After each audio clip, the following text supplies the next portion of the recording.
kitchen. So today we're going to make a chuck wagon chili in the Instapot. It's a chili that has big chunks of pork and beef. Let me give you a show.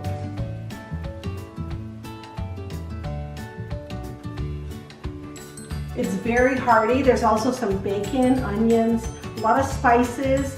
You put it in the Instapot for about 30 minutes and it comes out just beautiful. So come along with me and let's get cooking. Let's begin by looking at the list of ingredients needed to make this recipe. You're going to need to start out with 2 pounds of chuck roast cubed up, 1 pound of pork shoulder, also cubed, 12 ounces to a pound of your favorite bacon, 2 medium sweet onions or Maui onions, 1 bottle of your favorite beer. This happens to be something we had in the fridge. I think it's a Thailand beer. 2 cans of fire roasted diced tomatoes, 1 can of beef consumé or beef broth, 2 teaspoons of crushed or minced garlic, 4 jalapeno peppers, 1/4 cup of chili powder. I use the Mexican hot one, 1 teaspoon of dried oregano,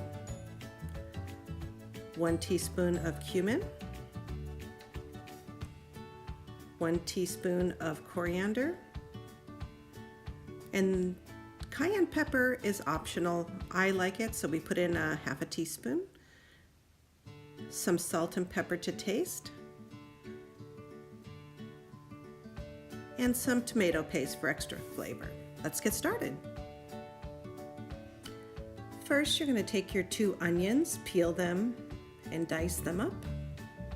I like to cut all my vegetables first so I can use the same cutting board, and then I cut my meat after that. So first I cut up the bacon.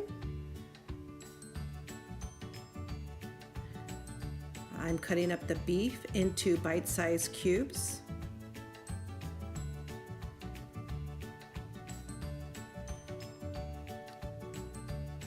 Once I finish cutting up the beef, I'm going to move on to doing the same process for the pork shoulder. I'm turning on my Instapot to saute mode on normal temperature, and it turns on. I'm going to wait for it to get hot, then I'm going to throw in my bacon. I don't need any oil in the pan because bacon, as you know, has a lot of fat, so there's no need to add any additional oil. While my bacon's cooking, I'm going to go ahead and take out all the seeds from my jalapenos. Once I de-seed all of them and slice them up, then I'm going to start mincing them.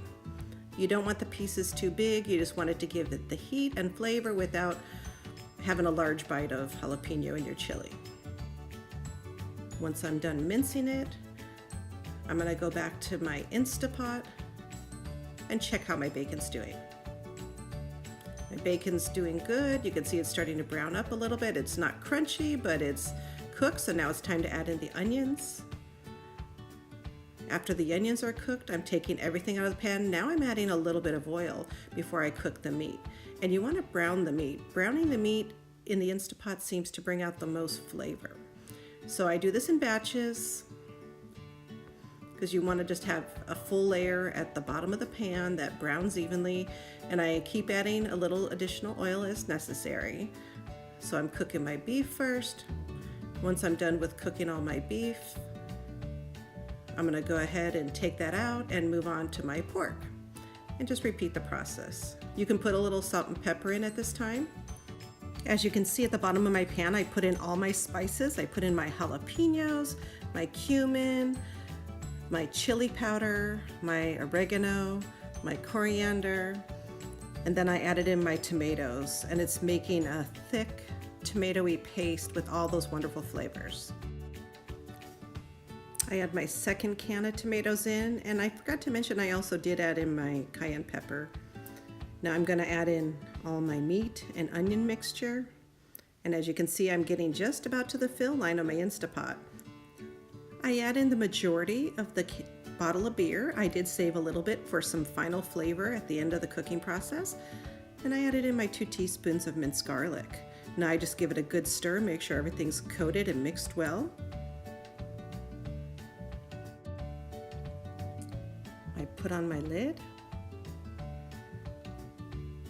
and ensure the valve is set to sealing. I hit cancel, which turns off saute mode, hit high pressure, and I put it on for 30 minutes. After it cooks on high pressure for 30 minutes, I let it sit for a natural release of 20 minutes. The pin dropped, and now it's time to open the Instapot. If after 20 minutes your pin did not drop, just finish it off with a quick release and let the rest of the steam out of the Instapot.